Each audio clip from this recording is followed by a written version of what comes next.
Buenos días, vamos a continuar hoy con la quinta parte de la historia de Croacia y su vínculo con la cultura occidental. Originalmente habíamos planteado hacer la presentación de la historia en 6 partes. Tienen un bonus porque vamos a hacerlo en 7, de forma de no hacerlos tan extensos. Las que vienen van a ser 3, la quinta, sexta y séptima.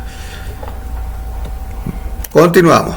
En los episodios anteriores, y ya ustedes conocen a mi mascota, llegamos a principios del siglo XX, llegamos a la conformación del Imperio Austrohúngaro, y ustedes ven aquí dónde queda Croacia. Croacia, un reino adscrito al Imperio Austrohúngaro. Al mismo tiempo, en Venezuela se va a comenzar la era petrolera. Simbólicamente, el reventón de la Alquitrana, bueno, es un símbolo, pero realmente cuando la producción de petróleo se va a realizar y se va a exportar a gran escala, es con la Segunda Guerra Mundial, que se comienza en 1914. ¿Cuál es la situación al inicio de la Primera Guerra Mundial? Bueno, los estados van haciendo asociaciones, van haciendo convenios de forma de mantener lo que se llamaba una paz armada, que al fin y al cabo va a llevar a la guerra igualmente. La Triple Alianza, conformada por Alemania, Austria-Hungría e Italia, y la Triple Entente, conformado por Gran Bretaña, Francia y Rusia. El desencadenante de esto va a ser el asesinato del archiduque de Austria, de Francisco Fernando. Pero la verdad es que fue sencillamente la gota que rebosó el vaso. La situación, el verdadero detonante es la situación económica. Bueno, esta es Europa en 1914, ven Imperio Austrohúngaro y la asociación entre Alemania, Austria-Hungría e Italia, por un lado, y por otro lado los aliados. Y en Sarajevo es donde va a reventar con el asesinato de Francisco Fernando. Estas son fotos reales cuando se iba a montar en el vehículo del cual lo iban a asesinar. Esto produce una declaración de guerra en masas. Aquí está el periódico de la época de Nueva York aclarando que Alemania declara la guerra, pero en realidad Austria-Hungría la declaró a Serbia porque los asesinos eran serbios. Alemania, Rusia, Inglaterra, Alemania y así sucesivamente. Italia no participa junto a sus aliados que eran Alemania y Austria-Hungría.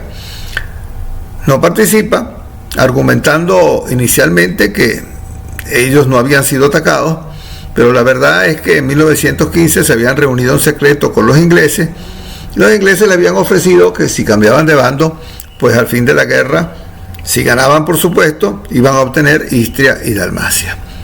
Bueno, esta fue una guerra de trincheras, como ustedes ven aquí, de forma y al mismo tiempo de desarrollo de submarinos y de comienzos de la aviación.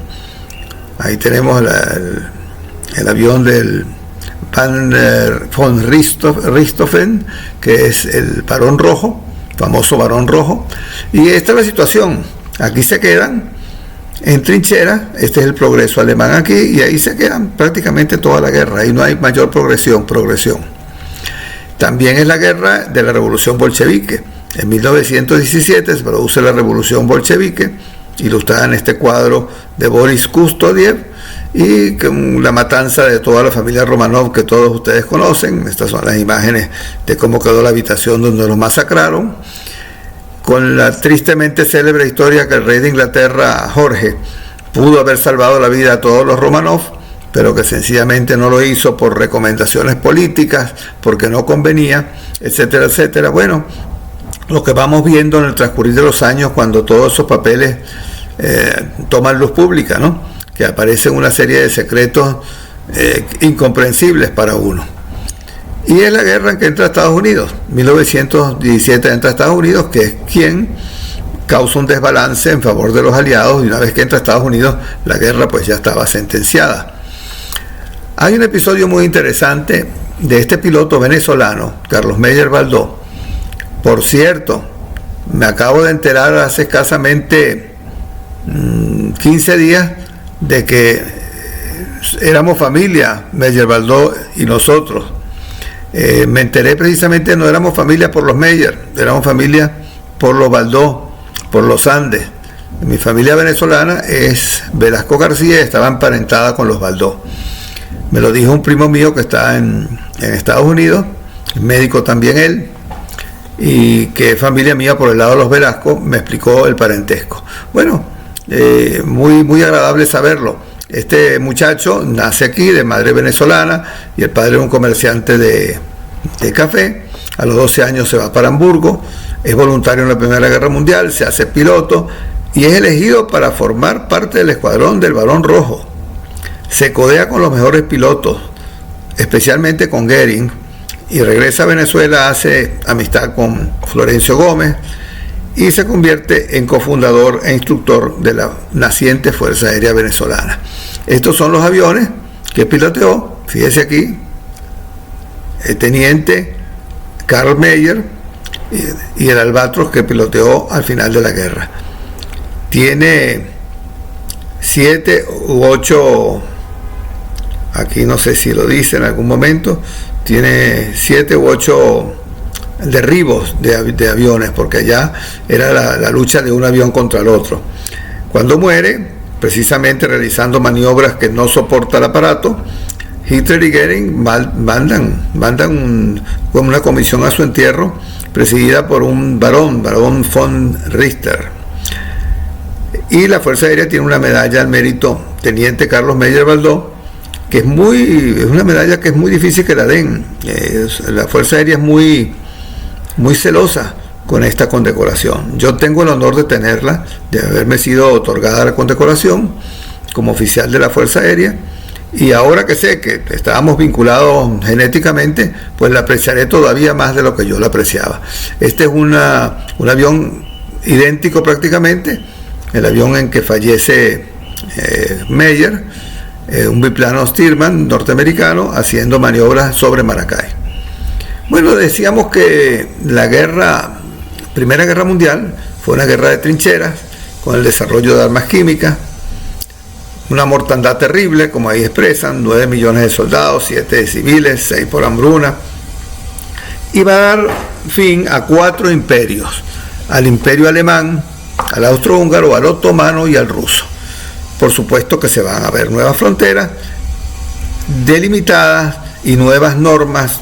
Va a ser muy penalizada Alemania en el Tratado de Versalles, y al fin y al cabo este Tratado de Versalles es el que prácticamente va a llevar a la Segunda Guerra Mundial, porque fueron demasiado el estrangulamiento de Alemania, que permitió después que una persona llegara al poder y se hiciera muy meritorio porque se negó a cumplir con esa serie de condiciones realmente exageradas contra el pueblo alemán. Aquí está el desfile de la Victoria en Nueva York, enfrente al edificio Flatiron, que es un edificio simbólico. Aquí están las imágenes del Tratado de Versalles, y así quedó dividido el mundo. En el Tratado de Versalles vuelven otra vez aquí, Alemania va a perder buena parte de su territorio. Viene el invento de Checoslovaquia, la República Checa y Eslovaquia unidas en Checoslovaquia. El imperio austrohúngaro va a ser partido en pedacitos y se conforma el primer engendro con el nombre de Yugoslavia, originalmente nombre de reino de los serbios, croatas y eslovenos. Así se llamó originalmente Yugoslavia. Y bueno, terminada la guerra, recuerden que Italia pues había negociado con los ingleses y se sienta y dice, bueno, denme Istria y Dalmacia. Pero los ingleses también le habían ofrecido a Serbia Dalmacia, de forma que no podían cumplir con los dos. Así que Istria no recibió su premio, entre comillas, completo, sino que recibió solamente Istria, Italia, y Dalmacia la recibe el reino de los serbios, croatas y eslovenos. Este es el momento que Croacia pierde realmente su identidad jurídica y estatal, en 1920. Viene entonces un periodo entre 1920 y 1939 en donde se va a conformar este reino de los serbios, croatas y eslovenos. Pero la casa real es la casa serbia. La oficialidad son los serbios. Entonces Eso se va a traducir en realidad con pueblos con recursos económicos desiguales y un descontento popular. Y por supuesto, ante este descontento, pues un deseo de formar repúblicas independientes, a lo cual responde el rey con una brutal represión. Termina esa brutal represión, o llega a su punto culminante, en 1928, con el atentado y muerte de Stjepan Radić. ¿Quién era Radić? Ya lo vamos a ver. Era en ese momento presidente del Partido Campesino Republicano Croata, pero ese partido era el partido que tenía la inmensa mayoría absoluta de los votos, de un hombre con un perfil tremendo. El segundo del partido era Maček, y entonces veamos quién era Radić. Como les dije, un líder máximo de Croacia, abogado, organizó el Partido Campesino Croata, una especie de humanista y pacifista elevado a la enésima potencia, y sobre todo un líder nacional con fuerza arrolladora. Esto pues por supuesto no le gustaba al rey de la ex Yugoslavia, al rey Alejandro, y el rey Alejandro manda a que lo asesinen en pleno Congreso Nacional. Es decir, en plenas sesiones entra una persona armado y descarga el arma sobre Radić y sobre otros 3 diputados croatas, de los cuales 2 mueren también y 1 logra sobrevivir. Lo importante es que se sabe que está instigado por el rey, porque el hombre a los 15 días, el hombre es detenido, a los 15 días está suelto en la calle, vanagloriándose del asesinato de Radić y de los otros 2 diputados.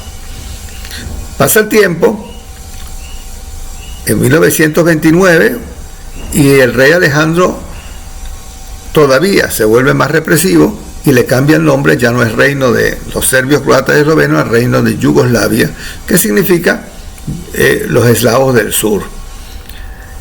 Pero como el que a hierro mata no puede morir a sombrerazo, en 1934, en un viaje a Marsella, en una fragata, por cierto, de nombre Dubrovnik, en Marsella es recibido por el canciller francés, y a lo más salen de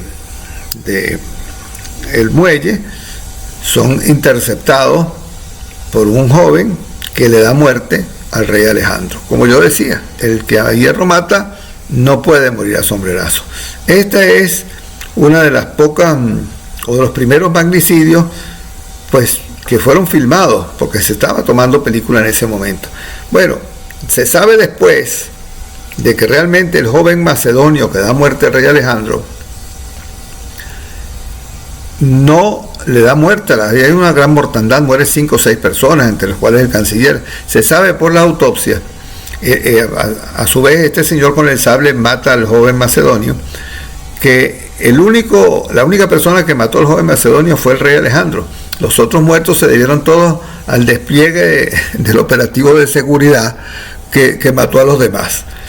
Tremendo, se formó un desorden y ahí se mataron entre ellos. En Venezuela está Juan Vicente Gómez, el periodo Juan Vicente Gómez, donde está sentando las bases del Estado moderno, cancela las deudas, buena parte gracias al ingreso petrolero, realiza importantes obras públicas y crea la línea aeropostal venezolana y la Fuerza Aérea Venezolana. Y desde 1936, de aquí en 1936, un joven, ya no tan joven, pero sí joven, al fin y al cabo, va a viajar a Venezuela.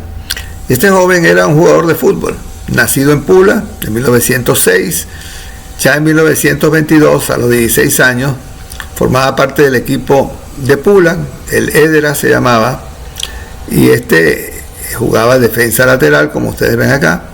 Después ya profesional, bueno, esto ya era profesional, estaba en segunda división, ya profesional, pero también en segunda división, juega en el Perugia, juega y entrena simultáneamente al Perugia y logra ascenderlo a primera división. Entonces es contratado por el Gran Génova, donde milita durante 3 años, a los 3 años por lesiones y ante y ante búsqueda de nuevos horizontes va a viajar a Venezuela.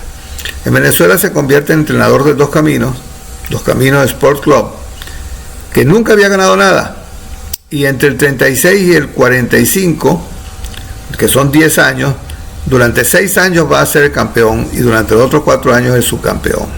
Aquí tenemos al presidente entregando la Copa de Venezuela, el Chiardila, que después también va a ser entrenador de la Vinotinto, el doctor Eloy Dubois, que después también terminó siendo cardiólogo y profesor mío. Y aquí tenemos la primera selección de fútbol de Venezuela.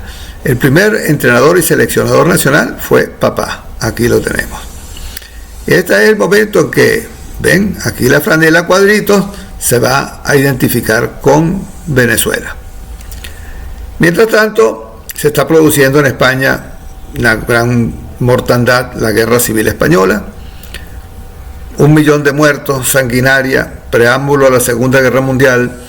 Intervienen las potencias extranjeras porque Rusia apoya a los llamados republicanos por un lado, rojos por el otro, mientras que Alemania e Italia apoyan a Franco.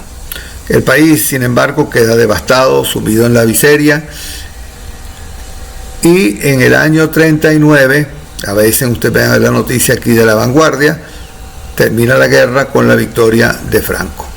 Mientras tanto, el reino de Yugoslavia existe con esta frontera, integra a Eslovenia con esta frontera, a Croacia y Eslavonia, el virreinato de Voivodina. Recuérdense que estos son básicamente húngaros, Bosnia y Herzegovina, mucho bosníaco de religión musulmana, la mayoría, y aquí los serbios que han anexionado a Macedonia y también al Kosovo, y aquí Montenegro.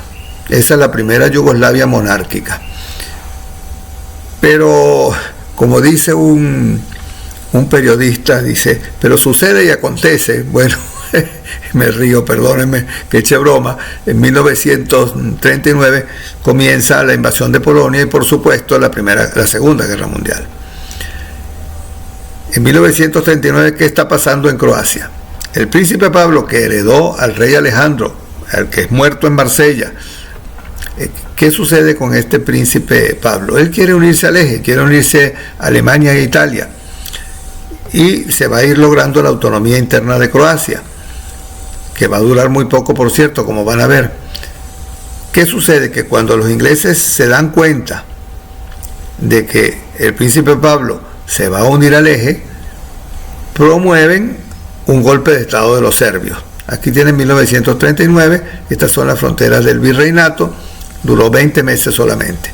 ¿Y quién es el padre de ese virreinato? Maček. Maček era el que se quedó a cargo del Partido Campesino Croata, pero entró en conflicto inmediatamente con la realeza o con la Casa Real serbia. Exigió una nueva constitución, entonces al exigirlo en 2 oportunidades lo hacen preso, lo condenan por traición, pero a la muerte del rey, a la muerte de Alejandro, lo liberan. Finalmente, en el 39 logra el famoso virreinato, pero va a durar muy poco porque sencillamente van a entrar los alemanes. Los alemanes le ofrecen a él formar un estado croata bajo tutela alemana. Él se niega, pero le dice a sus partidarios que apoyen a Pavelić, el cual está de acuerdo. Nuevamente detenido en el 41 hasta el final de la guerra, donde viaja a Francia y luego a Estados Unidos, donde muere en 1964. Las cosas sucedieron así como yo les estaba diciendo. Cuando Pablo decide unirse al eje, el golpe de estado de oficiales serbios está auspiciado por Inglaterra. Alemania no acepta el golpe, invade y le ofrecen la jefatura a Maček, que, como ustedes vieron, se niega a aceptarla, pero se lo hacen entonces a Pavelić. Pavelić era el líder de un movimiento que se llamaba Ustasha. ¿Cuál es la situación en 1941? 2 años después de empezar la guerra. Vean ustedes, todo esto que están aquí, en azul, era el control de los alemanes y de los italianos, o sea, del eje Roma-Berlín. Este es un estado independiente, al igual que Suecia, y en los rojitos aquí son los rusos y los ingleses. Cuidado, los rojitos no tienen implicación política, sino el color rojo del dibujo, son los aliados. El pacto anti-Comintern, o sea, contra la Internacional Comunista, mire, toda Europa prácticamente firmó este pacto, excepto por supuesto los rusos, que eran los dueños de la Internacional Comunista, los suecos, que eran neutrales, y los ingleses, que eran aliados de los rusos. ¿Quién era Pavlich? ¿Quién es el que acepta formar gobierno al lado de los alemanes? Bueno, era un abogado y político preeminente que tuvo que huir, porque al hacer pública su opinión después del asesinato de Radić, es buscado para ser preso y ser sentenciado a muerte, pero logra huir y pasa a Italia. Sin embargo, como la organización Ustasha colabora con los macedonios en la muerte del rey Alejandro, y eso tiene una gran repercusión internacional por la muerte del canciller francés también en Marsella, es hecho preso en Italia. Pero es un preso con muchas consideraciones, porque al fin y al cabo Ustasha tenía muchas cosas en común con el eje. En 1941, pues, al no aceptar Maček, le ofrecen el gobierno a Pavelić, y Pavelić entra en la guerra obligatoriamente, no porque quisiera, sino porque al ser aliado de los alemanes tiene que entrar en la guerra. Y es aliado al eje hasta el final de la guerra. ¿Por qué pongo aquí en azul hasta el final de la guerra? Porque en dos oportunidades los rusos le ofrecen que se voltee junto al lado de ellos. No obstante, él no lo acepta, no abandona a los alemanes, emigra a Argentina. Por supuesto que es un blanco de tanto los comunistas de Tito como los monárquicos serbios. Finalmente, después de varios atentados, lo hieren en 1957 y desaparece. Luego se sabe que va a Madrid y muere en Madrid 2 años después, a consecuencia de las complicaciones surgidas de ese atentado. Aquí tenemos imágenes de él en Madrid con la esposa y los 2 hijos. El cementerio de San Isidro tiene sus restos que no dejan de tener flores. Impresionante. Aquí tenemos las tropas bosníacas, vean acá, son musulmanes, pero que en ese momento pues era sencillamente el Estado independiente de Croacia, el muftí de Jerusalén pasando la revista. Y aquí tenemos algo, porque la gente no sabe esto, que los alemanes eran racistas, etcétera, etcétera. Muchas personas de color sirvieron en el ejército, especialmente en el Alamein, bajo el mando de Rommel, y compartían con los alemanes. Eran especialmente miembros de la Legión Extranjera Francesa, que querían libertad para su pueblo, y en el momento en que entran las fuerzas alemanas a Francia, ellos se ofrecen voluntarios y van a pelear al lado del ejército alemán, y son suboficiales y oficiales en el ejército alemán. 3 hechos importantes, porque hay muchas cosas que no narran los periodistas, y la opinión pública internacional ha estado siempre muy contaminada por la influencia de los serbios, que dicen un montón de mentiras, especialmente con Pavelić.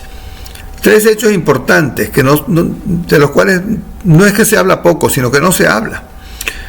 Pavelić prohíbe la creación de los partidos nazi y fascistas en Croacia. Eso no lo dice nadie. Él dice, nosotros no somos ni nazis ni fascistas, somos Ustasha, o Ustaše en plural. Segundo, permite la fundación de la Iglesia Ortodoxa Croata. Bueno, ¿cómo él soluciona el problema? Los serbios que estaban sobre todo en territorio bosnio, él los considera, ustedes son croatas de religión ortodoxa, porque el Estado abarca toda esa región. Y protege, y esto es muy importante, a través de una ley especial, a los judíos croatas seguidores del político Josip Frank, su amigo personal. ¿Cómo puede esto explicarse? Bueno, muy sencillo.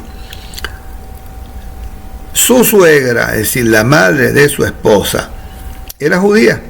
El apellido Herzfeld, que es una modificación croata del apellido Hirschfeld, un apellido ashkenazí muy corriente entre los judíos, el apellido Hirschfeld. Bueno, para los alemanes, la esposa de Pavelić era judía, porque todo nieto de una persona judía era considerado judío. Él, con esta ley, hacía ver que las personas que habían dado importantes avances al país, pues limpiaban su sangre, entre comillas, y se volvían arios. Una ley un poco ridícula como la teoría aria, pero esa ley protegió a buena parte de los judíos. Otra parte no pudo ser protegida porque ahí estaban las SS deportando también judíos, y otra parte pudo huir a través de la frontera con Italia, donde eran mucho más laxos, o mejor dicho, donde no se perseguía a los judíos. Aquí tenemos lo que fue precisamente el Estado independiente de Croacia. Ustedes ven, abarca toda Bosnia y Herzegovina, que por eso había bosnios y había serbios dentro del Estado independiente de Croacia. Aquí Istria ya se había perdido al terminar de la Primera Guerra Mundial, pero por convenios toman también esta región de Dalmacia, toda esta región de Dalmacia bajo control italiano, entre el 41 y el 45. Terminado el 45, esta situación va a variar completamente, pero esto es motivo de nuestra próxima presentación. Muchas gracias por su atención y nos vemos en el capítulo 6.